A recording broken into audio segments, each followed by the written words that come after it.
Ang mythology ay isang makapangyarihang kasangkapan sa pagkukwento sa anime. Binubuo nito yung mga character, nagdudulot ng conflict at nagdadagdag ng cultural depth sa iba't ibang narrative. Mula sa kwelang bersyon ng mga fairy tale hanggang sa epic na banggaan ng mga Diyos-Diyosan. Ginagamit ng anime ang mythology para mag-explore ng mga kwento ng pagmamahal, pagkawala, kapangyarihan at kung ano ba talaga ang lugar natin sa cosmos. Pero bago pa natin ituloy yung diskusyon, make sure na i-hit mo yung like button at i-subscribe ang channel ko kung hindi mo pa nagagawa. At kung gusto mong ma-notify sa bawat bagong video ko, i-click din yung bell icon. Malaking tulong yun sa akin at sobrang na-appreciate ko yan. Nagawa mo na? Alright, simulan na natin. Sa mga favorite anime natin, ang galing kung papaano sumisingit ang mythology. Kaya sa Kaguya-sama, Love is War. Di ito yung tipong basta lang naghahagis ng mythology sa'yo. Ginagamit yung mythology para i-form yung mga karakter, especially si Kaguya Shinomiya. Narinig mo na ba yung The Tale of the Bamboo Cutter? Sobrang sikat na Japanese tale yung tungkol kay Princess Kaguya. Big deal to, nag-inspire pa ng Studio Ghibli film na naka-perfect score sa Rotten Tomatoes. Yung Kaguya sa Kaguya-sama, modernong bersyon ng alamat ng prinsesa. Pero ito yung twist. Habang yung original Kaguya ay tungkol sa pagtanggi niya sa mga manliligaw, itong anime Kaguya, ibang takbo. Hindi siya nagtataboy ng tao. Mission niya na mapa-inlove sa kanya si Miyuki, na nagdulot ng ilan sa pinaka-nakakatawang moments. Sa Kaguya-sama, hindi lamang basta mga epic na labanan o sinaunang Diyos ang mythology. Subukan nating silipin ang Amay Goddess, isang anime na pinagsama-sama ang pang-araw-araw na romansa at kakaunting mahika. Imagine, isang normal dude biglang nag-wish na sana magkaroon siya ng Diyos ang jowa at bam, nagkatotoo ang wish. Parang yung standard na boy meets girl na kwento. Pero may twist, yung girl, Diyosa talaga. Yung mga bida nating Diyosa, sina Belldandy, Erd at Skuld, hindi lang sila basta-basta. Galing sila sa inspirasyon ng mga Norns ng Norse mythology. Si Belldandy, especially, parang shoutout kay Verdandi, isa sa mga Norns. Pero hindi puro heavy mythological drama ang Amay Goddess. Sa core nito ay relatable na romantic comedy. Sure, yung pagkakaroon ng Diyosa bilang lead characters nagdadagdag ng twist sa supernatural. Pero grounded pa rin yung show. Lahat to tungkol sa mga ups and downs ng relationships na may mythological twist na nagpapakulay. So, kung trip mo ang romance na may side of magic, ito yung anime na hanap mo. Ang Record of Ragnarok ay pinalevel up ang intensity sa isang universe na lahat ng mythology ay totoo at chill lang na magkakasama mga Diyos mula sa iba't ibang pantheon.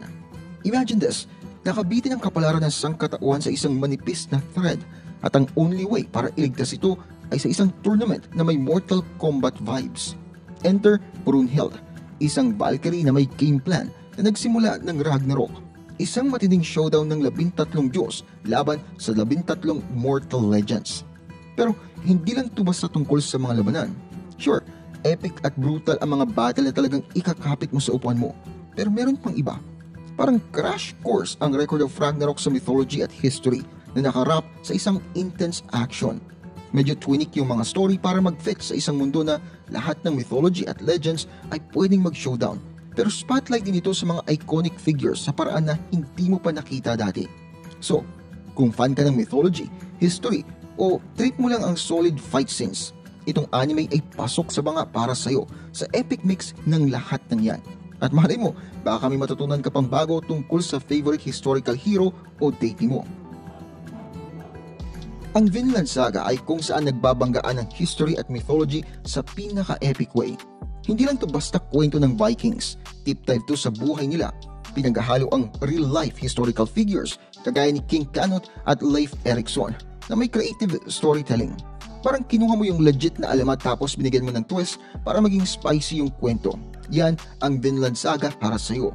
Wait, there's more.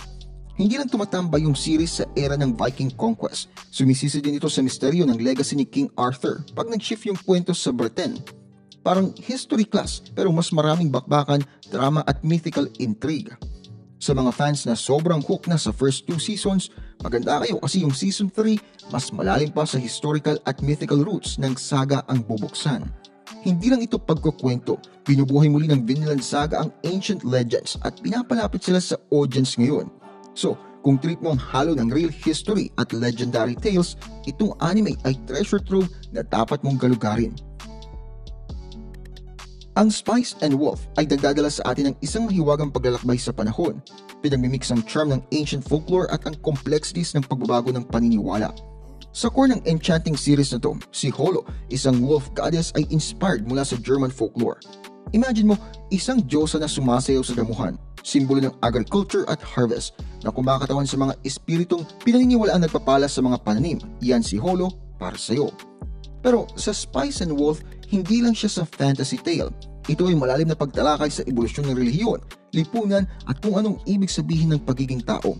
Lahat ay nakabalot sa mga pakikipagsapalaran ng isang wolf goddess at isang traveling merchant. At guess what? More good news para sa mga fans. Magkakaroon na remake ang Spice and Wolf.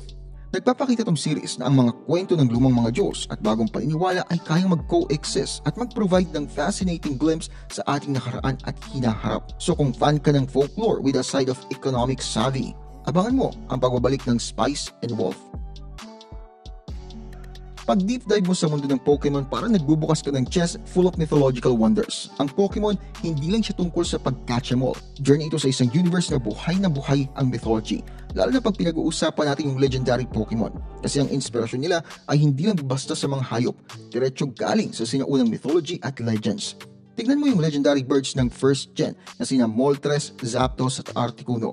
Si Moltres parang phoenix sa Greek mythology na nagliliyab. Si Zapdos may power ng Thunderbird galing sa indigenous North American lore. At si Articuno lumilipad na parang sea merge mula sa Persian mythology.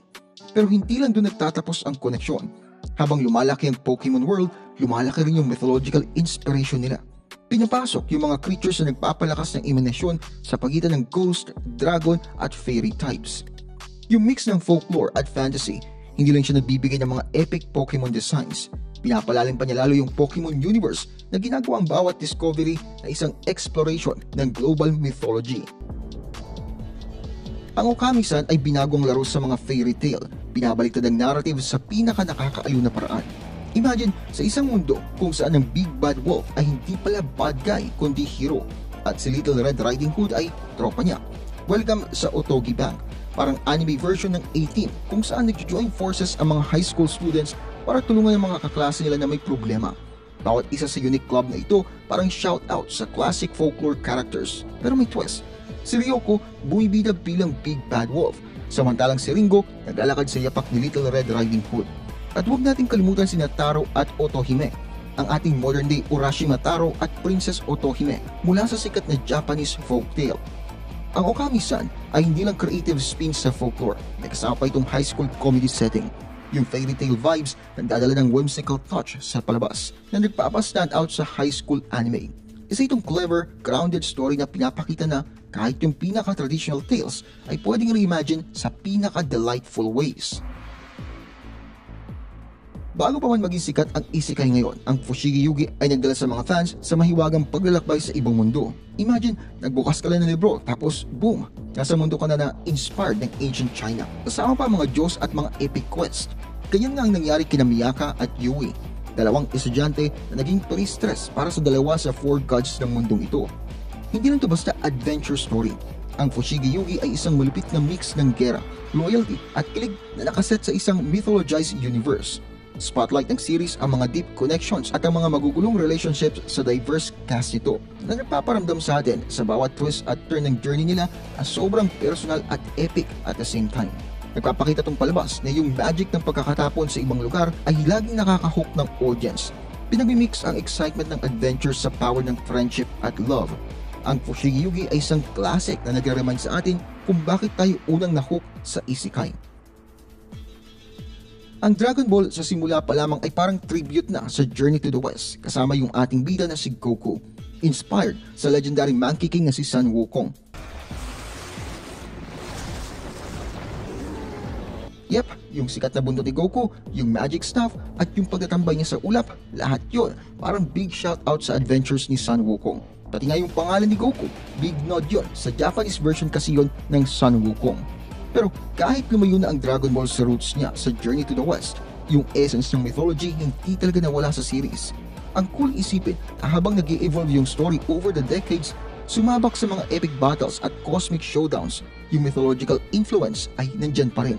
Tahimik na iniimpluwensyahan ng mundo at mga karakter in a ways na tatagal. Yung mix ng ancient mythology at modern action, hindi lang nagpapasolid sa Dragon Ball bilang major anime, pero pinapakita din kung papaanong yung timeless tales ay pwedeng i-reimagine para sa new generation. So, next time na makita mo si Goku na lumilipad o hawak yung staff niya, isipin mo yung mythological character na nagpasimula na lahat. Ang Fate series ay parang dream come true para sa mga addicts sa mythology at history. Pinaghahalo ang epic tales at figures sa one big action-packed universe. Nagsimula bilang isang visual novel, tapos boom, nag-explode sa isang empire ng games, manga, anime at pati stage shows. Sa core ng Fate, labanan to para sa Holy Grail, pero sobrang dami ng twist. Yung mga characters, sila ay mga servants, mga legendary figures sa history at mythology na muling isinilang sa pinaka-cool at pinaka-stylish na paraan na may isip mo. Grabe yung dami ng mythological at historical lore sa Fate series, mind-blowing. From King Arthur hanggang kay Gilgamesh, pinuhay ulit tong mga ancient heroes at villains sa modern age na may flair at intensity. Yung action scenes, sobrang astig. Salamat sa mga stylish character designs na hindi ka magsasawa. Hindi lang siya basta anime, ang Fate ay isang grand spectacle ng mythology na nabuhay ulit. Ginagawa itong ultimate anime experience para sa mga may hilig sa legend at lore. Dito nagka-clash yung past at present sa pinaka-epic showdown na mai-imagine mo. Na-curious ka ba sa iba't ibang interpretasyon ng mga mythology sa anime? Try mong panoorin ang mga palabas na nabanggit dito. Aralin pa ng mas malalim ang mythology na naging inspirasyon sa kanila at ibahagi yung mga natuklasan sa ibang mga fans. Tandaan, ang mundo ng mythology ay malawak at naghihintay na matuklasan. At kung mahilig kayo sa mythology, folklore, legends o history, itry nyo rin ang isa kong channel, ang Libro. Weekly din ako nagpa-publish sa channel na yon. Kung nagustuhan mong ginagawa ko dito, huwag kalimutan mag-like at mag-subscribe. Maraming salamat sa panonood at kita-kits tayo sa next video.